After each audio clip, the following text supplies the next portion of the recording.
This relationship took her by storm.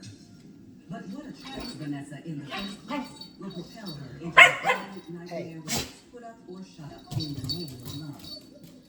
They rape, beat, and torture these victims. Then they kill them. Vanessa's first crime was falling in love with the criminal. And later in Opa-locka, Florida, single mom Tamika Jasper Barbary lands the perfect family man. He catered to her. He played the role of being the father figure for her son. But what Tamika doesn't know will hurt her. When her husband's double life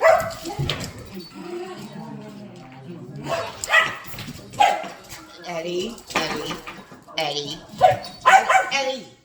sit down. Get over here. Sit down. It is too early. Tamika's the type of person who sees the good in people. She's paying the consequences for it. There are hundreds of thousands of women in prison at any given time in the U.S. These are the true stories of women who committed heinous crimes in the name of love. For my man. 18-year-old Vanessa Coleman graduates from high school in Springfield, Kentucky. Much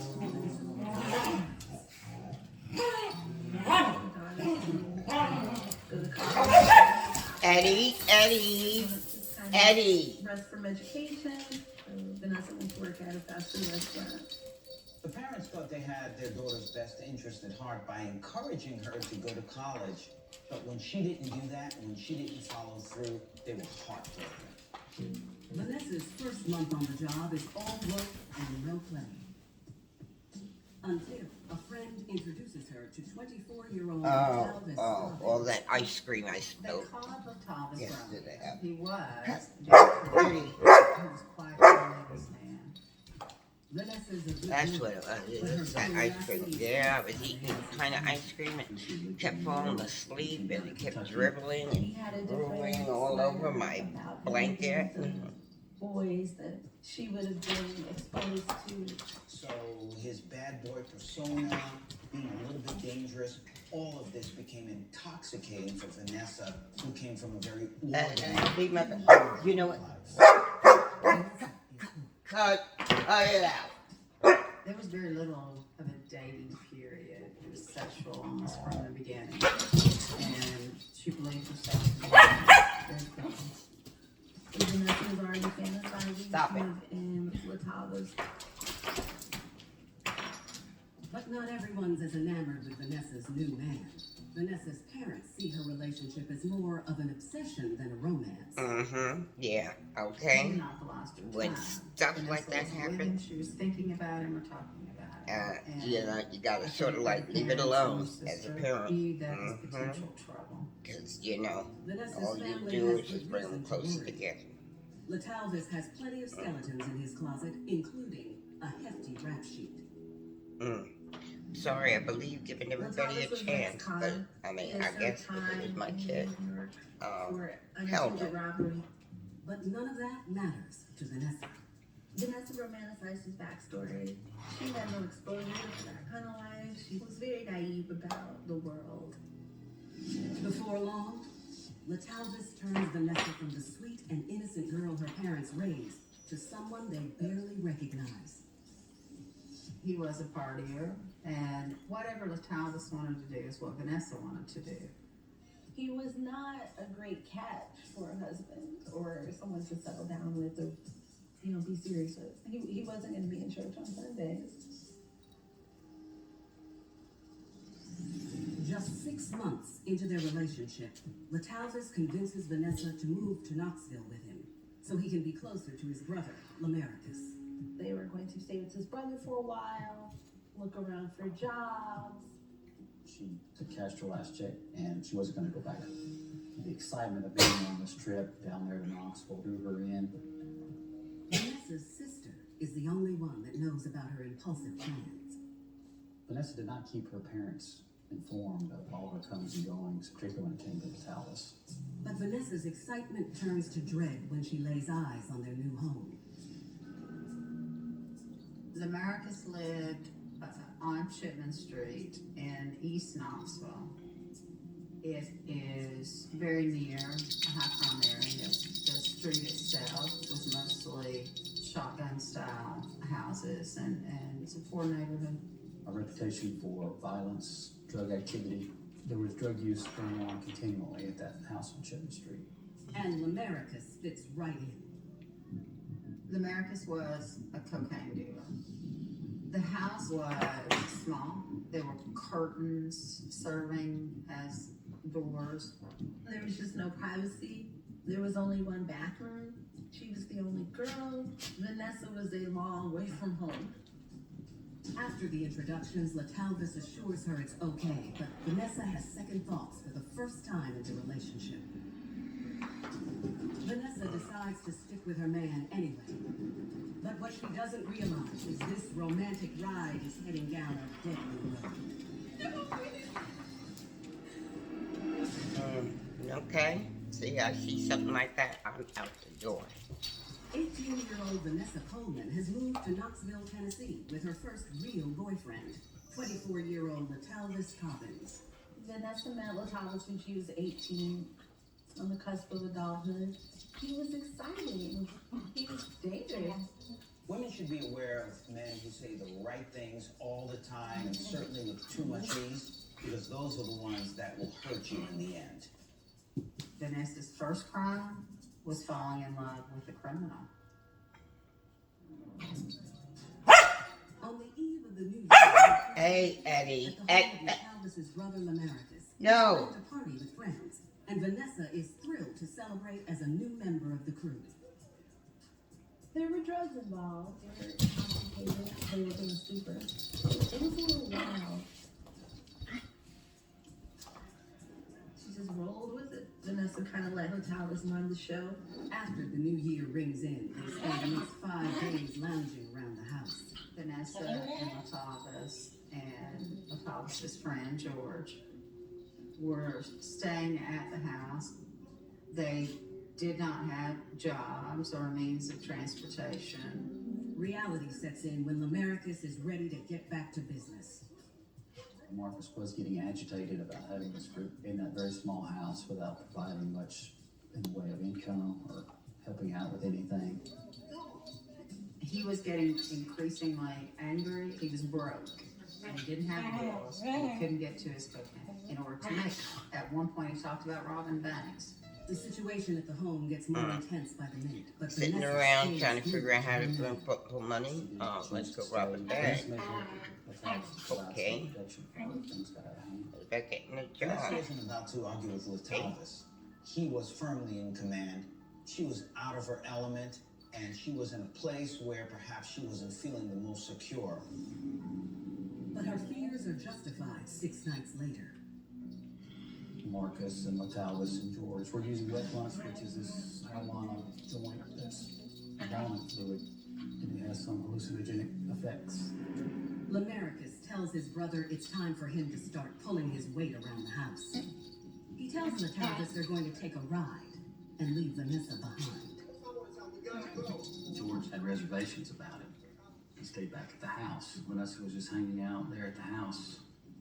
2 hours later, the brothers come back, clearly anxious about something. Vanessa has no idea what's happening. There were some discussions about what to do, how to handle the situation, what to do next. They were arguing loudly. Vanessa knew something was very wrong. Nothing can prepare her for what happens next. Vanessa saw them lead a young woman whose head was covered and her hands were tied into the house. No one explained what she was doing there and why. George and the 2 brothers make a beeline into a curtained-off bedroom with the woman in their grips. Almost immediately, Vanessa starts to hear horrifying sounds coming from the room. She was crying out in pain, pleading for someone to help her. It was a small house, wooden floors. You could hear pretty much anything that went on in that house, anywhere you were. It'd be hard not to. The woman's name is Anna Christian, but Vanessa doesn't know how to get there or what's in store.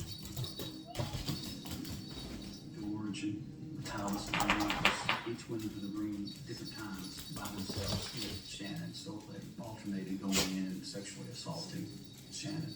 She's being held in that back bedroom and repeatedly raped and terrorized. It was exceptionally cruel. She was blindfolded most of the time, so she didn't really even know who was doing what to her. Shannon's cries are punctuated by the sounds of the men yelling at her to keep quiet or she'll lose her life. She was told by Latavis if she would just cooperate and sort of submit herself to these things, that they would let her go. Well, Marcus had taken the blindfold off of her. Once she saw them and was at that location, that there was no way she could be let out of there alive, that they were going to have to kill her. Vanessa sits by in shocked silence. Over the next 12 hours, Vanessa watches obediently as the men come and go. There's a point where all three men had left and Vanessa was alone with Shannon. She could have called the police, aided her in some way. 2 hours later, Latalvis, Lamaricus, and George come back to finish their attack on Shannon. When the sounds of Shannon's screaming finally stop, Latalvis calls Vanessa into the room. When Vanessa went into the room, Shannon was naked from the waist down. She was very clearly battered. She had a lot of facial injuries, and she was unconscious at that point. Latalvis is about to put their love to the test. Vanessa is in a situation now that she knows is wrong. Eddie, What can she do? Eddie. Elvis has a hold on her, which is amazing. And later in Opelika, Florida, Tamika Jasper Barbary puts her freedom on the line to cover for her husband's secret life of crime. Andre was selling drugs. I was devastated. I was like, why do we even get married? She's a very trusting person. She doesn't hesitate to really put her faith in people.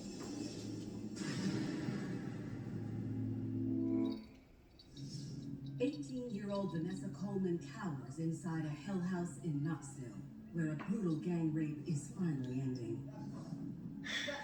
When the screams go silent, her boyfriend Latalvis makes a deliberate request.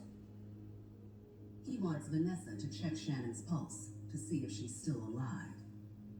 I believe they called in Vanessa to get her involved, almost a confession, to say, look at what we've done, and to gauge her response to it. He was not able to tell whether she was alive or not, and Marcus was very upset about that. Vanessa watches as Latalvis, Lamaricus, and George try to hide the body. What they don't realize is that Shannon is still alive. She was alive when they hogtied her. She was alive when they wrapped her body in trash bags. And she was alive when she was stuffed into a Rubbermaid trash can and a lid put on her. She suffocated to death over a matter of hours. Vanessa remains silent throughout the entire ordeal. Vanessa was not upset with Latalvis for what happened to Shannon. That's, in fact, she stuck with him and planned on staying with him. Vanessa and Latalvis went to sleep as if this had not happened, and as if there was not a woman in the house, in the garbage. The following morning, Latalvis, Vanessa, and George flee the house and race back to Kentucky. The only concern that any of these people had at that point was to not be discovered. And they literally all left the house and left Shannon home like she was garbage. Now holed up at another friend's house in Lexington, 170 miles away, Vanessa's still glued to Latalvis' side as she chronicles their trip in her diary. Vanessa's journal entry was that of someone who was on a fun vacation. I love the adventures and lessons I've learned. It's going to be an interesting year. And it certainly did not reflect anything about what she had witnessed, what talked about the weather and how it snowed a little bit and melted. That was her recollection or summary of her trip. One hell of an adventure. Vanessa just felt it was her duty to be there for him no matter what, to stand by him, to be his woman, ultimately, in every way. Because after all, she loved him unconditionally, and he loved her back the same way. 2 days later, reports of a brutal murder in Knoxville hit the airwaves. And Vanessa's shocked when she learns there are 2 victims.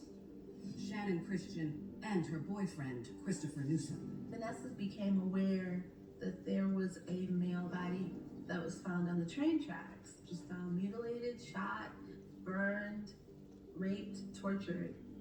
His girlfriend was missing as well, and there was a frenzied search for her. At that point, the police didn't know where Shannon was or what had happened to her. But Vanessa does, as she starts to make sense of what went down in the house on Shipman Street.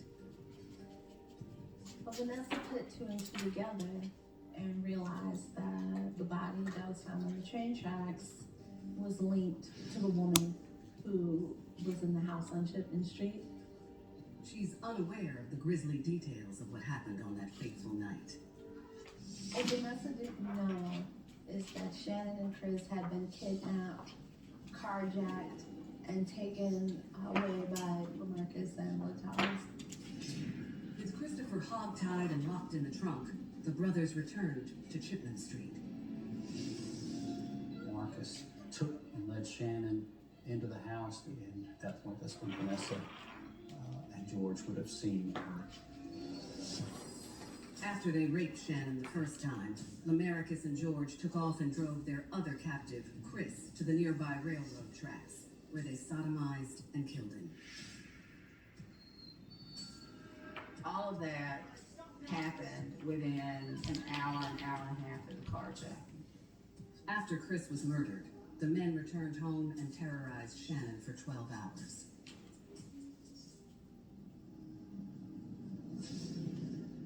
When Vanessa asks Latalvis about what happened, he denies his part in the double murder. He blamed Lamarcus for intimidating him to participate in these activities, almost as if he was a victim himself. Vanessa believes every word of his lies. Vanessa really wanted to believe that what Latalvis was saying to her was true, because she thought he loved her unconditionally, but she knew in her heart that he really loved him unconditionally. Too early. Too early. 2 days after Shannon's disappearance, her vehicle is discovered 2 blocks from the house on Chipman Street. The interior of the SUV is covered in Lamarcus's fingerprints, which sends authorities racing to his home. They circled the home, looking for anybody there, and ultimately, in the back corner of the kitchen, they found that trash can with Shannon's body stuffed in it. Then 2 days later, police get a tip that Lamarcus is hiding in an abandoned building near the house on Chipman Street, where they find him and place him under arrest. He quickly gives up his partners in crime, George, Latalvis, and Vanessa. Lamarcus said that she was a part of it. She was a witness to it. She participated. She allowed it. Law enforcement were able to apprehend him and talk to him and take him into custody. All 4 of the participants are interrogated, and each tell detectives a different story.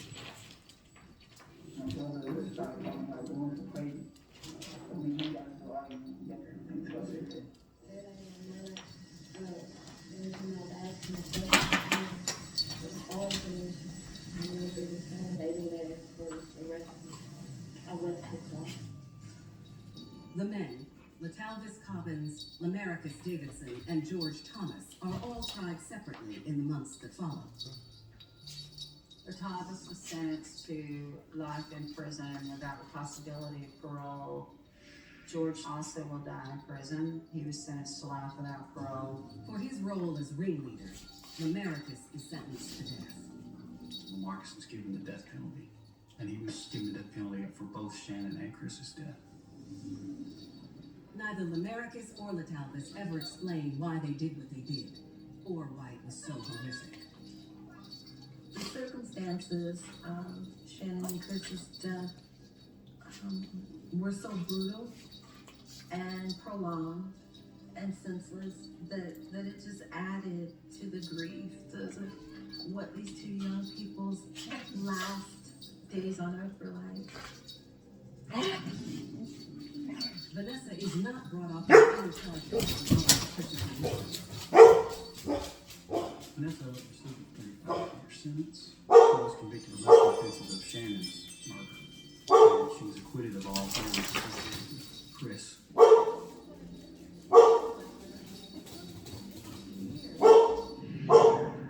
Till this day, Vanessa still stands by her man. She will exonerate her man until the day she dies and justify his actions. That's her first love. I honestly don't believe that she would have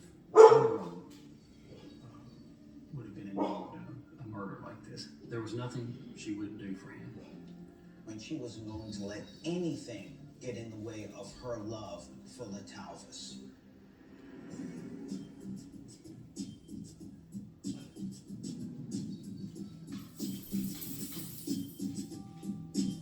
Vanessa Coleman's involvement with a bad boy could have no good ending. In Florida, Okay, be back.